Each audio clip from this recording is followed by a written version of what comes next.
힌들리 도련님이 장례식에 참석하기 위해 집에 왔어요. 그런데 우리도 놀라고 동네 사람들도 여기저기서 수군거리지 않을 수 없었어요. 글쎄 부인과 함께 온 게 아니겠어요? 도련님은 그녀가 어떤 사람이고 어디 태생인지 우리에게 전혀 알려주지 않았어요.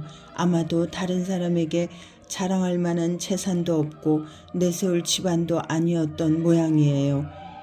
그렇지 않으면 결혼했다는 사실을 아버지에게 비밀로 할 이유가 없었겠죠.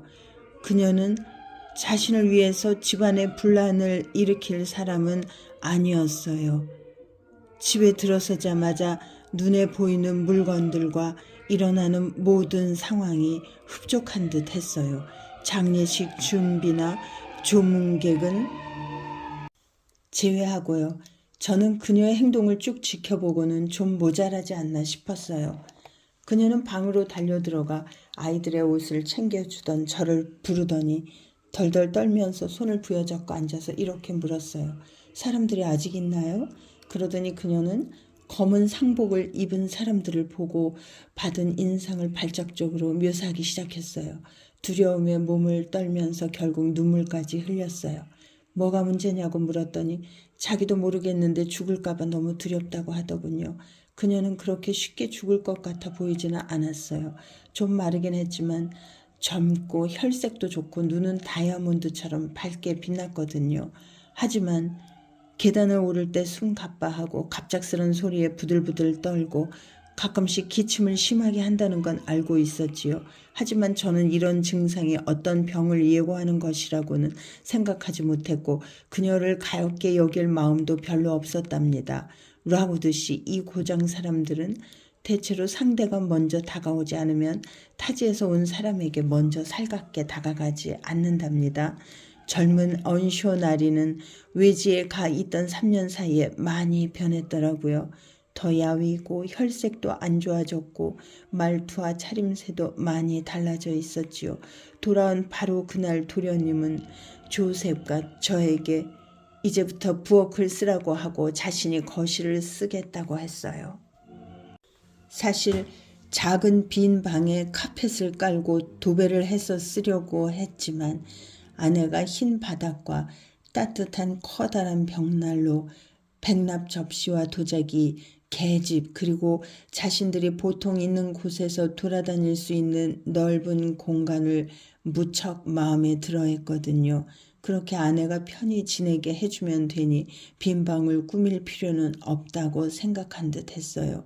그녀는 또한 새 식구 중에 시누이가 있다는 걸 알고 기뻐했어요.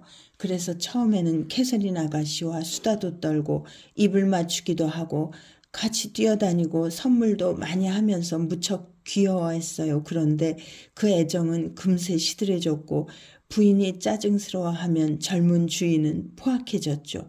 히스클리프가 싫다는 그녀의 말 몇 마디는 그 아이에 대한 주인의 오래된 증오를 그대로 되살려내기에 충분했어요. 그래서 히스클리프를 하인들이 거처하는 곳으로 쫓아냈답니다. 부목사님한테 가르침도 받지 못하고 대신 밖에서 일해야 한다고 했어요. 농장에서 일하는 일꾼들처럼 힘든 일을 시켰지요. 히스클리프는 처음에는 그런 수모를 잘 견뎌냈어요. 캐시가 자기가 배운 내용을 그에게 가르쳐주기도 하고 밭에서 함께 일하거나 놀기도 했거든요. 두 아이 모두 야만인처럼 무례하게 성장할 게 뻔했어요. 젊은 주인은 자기 눈에만 띄지 않으면 아이들이 어떻게 처신하든 무엇을 하든 신경 쓰지 않았거든요. 심지어 일요일에 교회 가는 것도 챙기지 않았지요. 아이들이 교회에 나가지 않아서 조셉과 목사님이 그의 무관심을 나무라면 그제야 생각난 듯 히스클리프에게는 매질을 하고 캐서린 아가씨에게는 정찬이나 저녁을 굶기라고 명령했어요. 하지만 두 아이가 재밌어 하던 놀이 중 하나는 아침에 습지로 달아나서 거기서 하루 종일 있는 거였고 그 때문에 받는 벌은 그저 웃고 넘길 정도에 지나지 않았어요. 그에 대한 벌로 부목사님은 캐서린 아가씨에게 성경책에서 꽤 많은 분량을 암기하라고 시켰고 조셉은 팔이 아프도록 히스클리프에게 매질을 했지만 두 아이는 다시 만나서 못된 복수의 계획을 세우는 순간만큼은 모든 걸 까맣게 잊었답니다.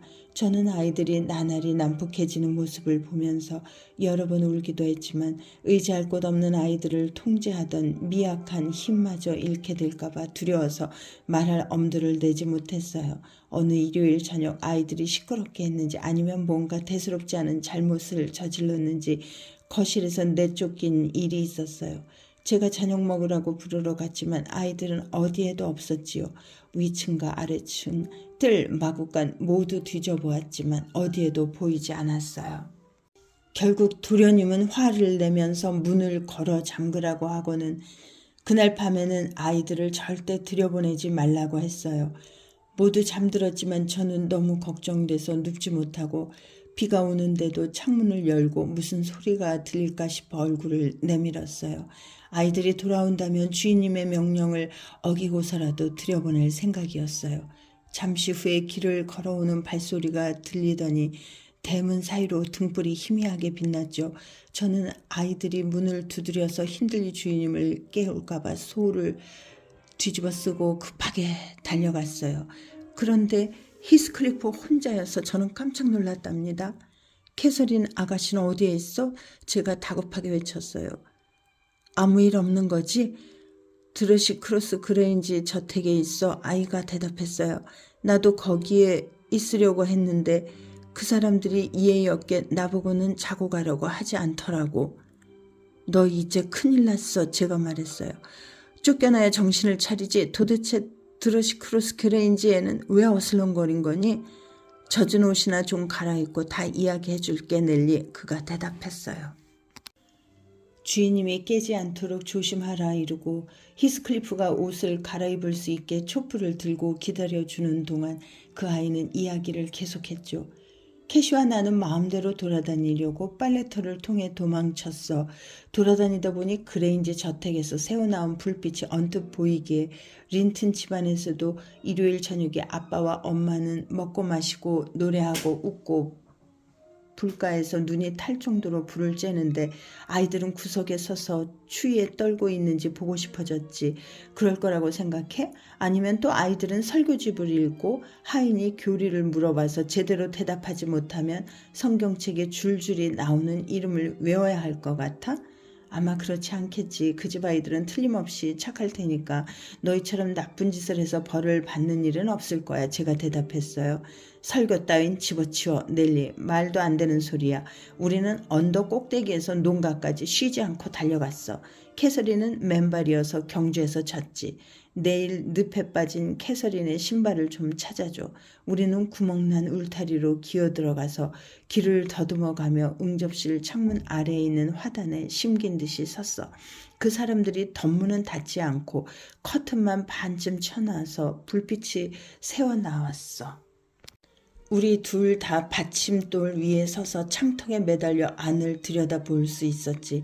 그래서 창틀에 매달려서 봤는데 와, 멋졌어. 화려한 응접실에는 진홍빛 카펫이 깔려있고 의자와 탁자도 진홍빛 볼을 씌워놨고 순백색의 금태가 둘러진 천장 가운데에는 은빛 사슬에 매달려있는 유리 장식들이 작은 초와 함께 은은하게 반짝이고 있었어. 늙은 린튼 내외는 없고 에드거와 여동생이 그곳을 독차지하고 있었지. 그들이 어찌 행복하지 않을 수 있겠어. 우리 같으면 천국에 있다고 생각했겠지. 근데 넬리가 착하다고 말한 그 아이들이 무슨 짓을 하고 있었는지 알아? 내가 알기로 캐시보다 1살 어린 11살짜리 이사벨라는 방 한쪽 끝에 누워서 마치 마녀가 벌겋게 달궈진 바늘로 찌르기라도 하는 것처럼 괴성을 지르고 있었어. 에드거는 난로가에 서서 소리 없이 울고 있었고 탁자 가운데는 조그만 개가 앉아서 아빠를 흔들면서 짖고 있었어. 서로에게 비난하는 소리를 들어보니 개를 갖겠다고 서로 끌어당기는 바람에 개가 거의 2동강이 날 뻔했더라고. 바보들 같으니. 그러면서 재밌어 했어. 따뜻한 털 뭉치를 서로 갖겠다고 싸우더니 다시 서로 안 갖겠다고 울더라고. 우리는 그 응석바지들을 한껏 비웃어줬지. 그 아이들을 경멸했어. 내가 언제 캐서린이 원하는 걸 갖겠다고 한 적 있어? 또 소리 지르고 울고 바닥에 뒹굴고 온 방에서 편 가르며 노는 거 봤어? 나는 목숨을 1000개나 준다 해도 지금 내 처지하고 드러시크로스 그레인지에 있는 에드거 린튼의 처지하고는 바꾸지 않을 거야. 조셉을 저 높은 지붕으로 내던져버리고 집 정면을 힌들리에 피로 칠할 수 있다면 모를까. 쉿, 그만. 제가 끼어들었어요. 히스클리프, 캐서린 아가씨가 어떻게 해서 그 집에 남게 됐는지 이야기해봐. 내가 웃었다고 이야기했지? 아이가 대답했어요. 우리 웃음소리를 듣고 두 아이가 쏜살같이 문으로 달려와서는 아무 말도 하지 않더니 으아 엄마, 으아 아빠, 으아 엄마 이리 와봐, 으아 아빠 하고 외치더라고.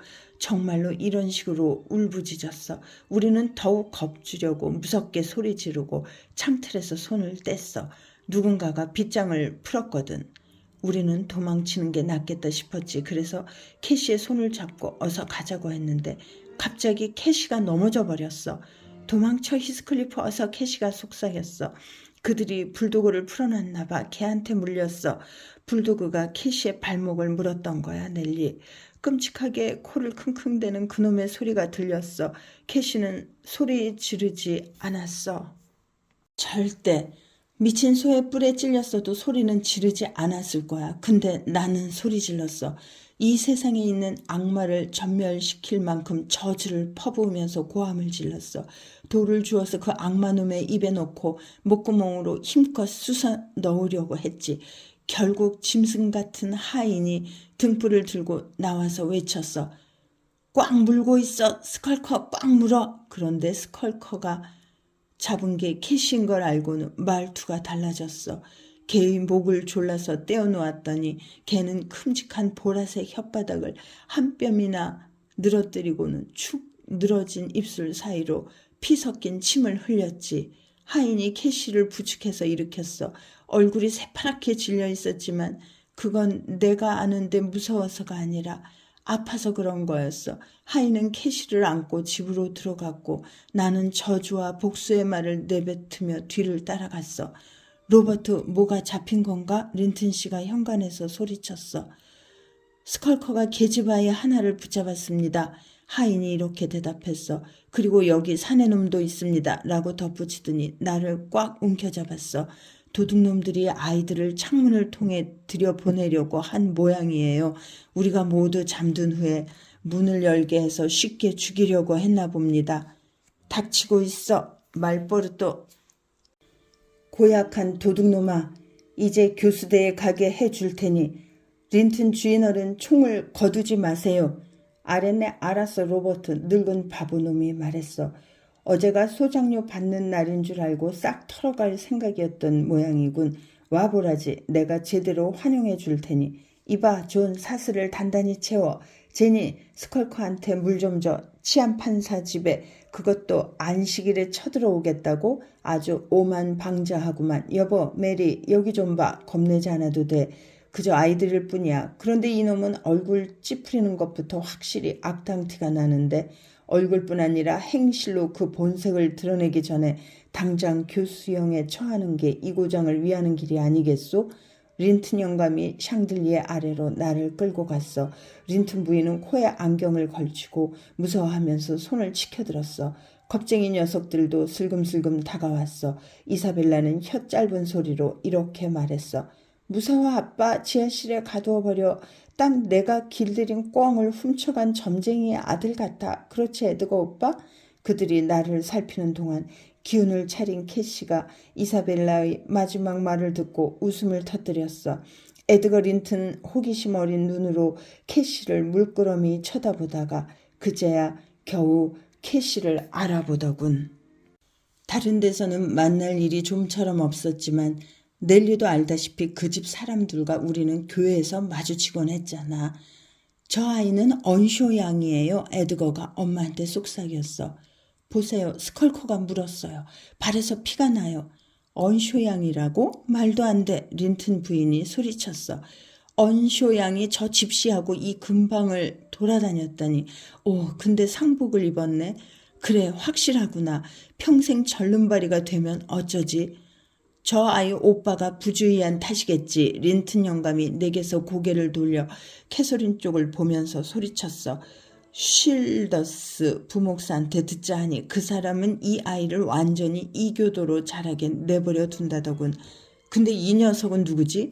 어디서 이런 녀석을 만난 거야? 아하, 죽은 내 이웃이 리버풀에 갔을 때 주워왔다던 녀석이로군.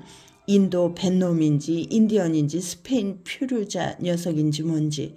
어쨌든 사악한 아이예요. 늙은 부인이 말했어. 우리같이 점잖은 집안에 어울리는 아이가 아니에요. 아까 이 아이의 입에서 나오는 말을 들었어요. 린튼, 우리 아이들이 그 소리를 들었다고 생각하면 소름이 끼쳐요. 그래서 나는 또 한바탕 욕을 퍼부어주었어. 화내지마 넬리. 그러자 로버트를 시켜 나를 끌어내더군.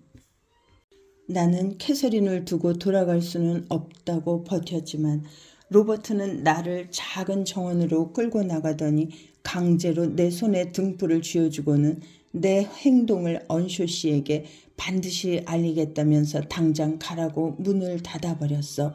그 집의 커튼 한쪽이 아직 열려 있어서 다시 몰래 안을 들여다보았지. 캐서린이 집에 돌아가고 싶어 하는데 그 집 사람들이 놓아주지 않는 거라면 거대한 유리창을 산산조각 낼 작정이었어. 그런데 캐서린은 소파에 조용히 앉아있더군.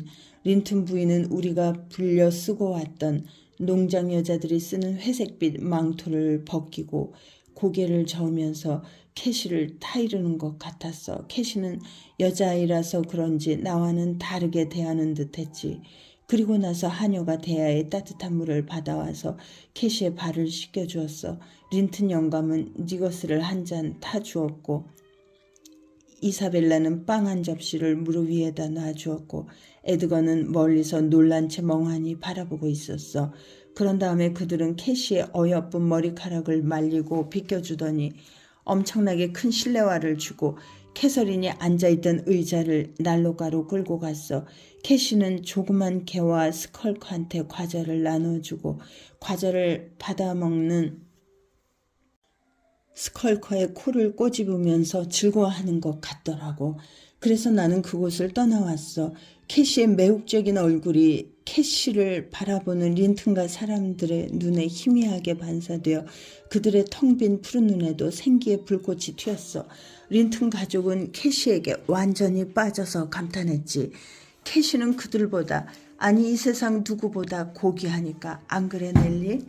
이 일은 내 생각보다 훨씬 더 심각해질 거야. 저는 이렇게 대답하고 이불을 덮어주고 불을 껐어요.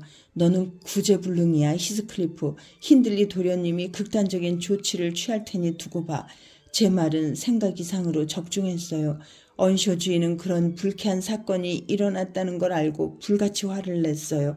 다음날 린튼 씨는 이를 바로잡겠다고 우리 집을 방문해서는 젊은 주인에게 가족을 어떻게 다스려야 하는지 설교를 들어놓다시피 했지요.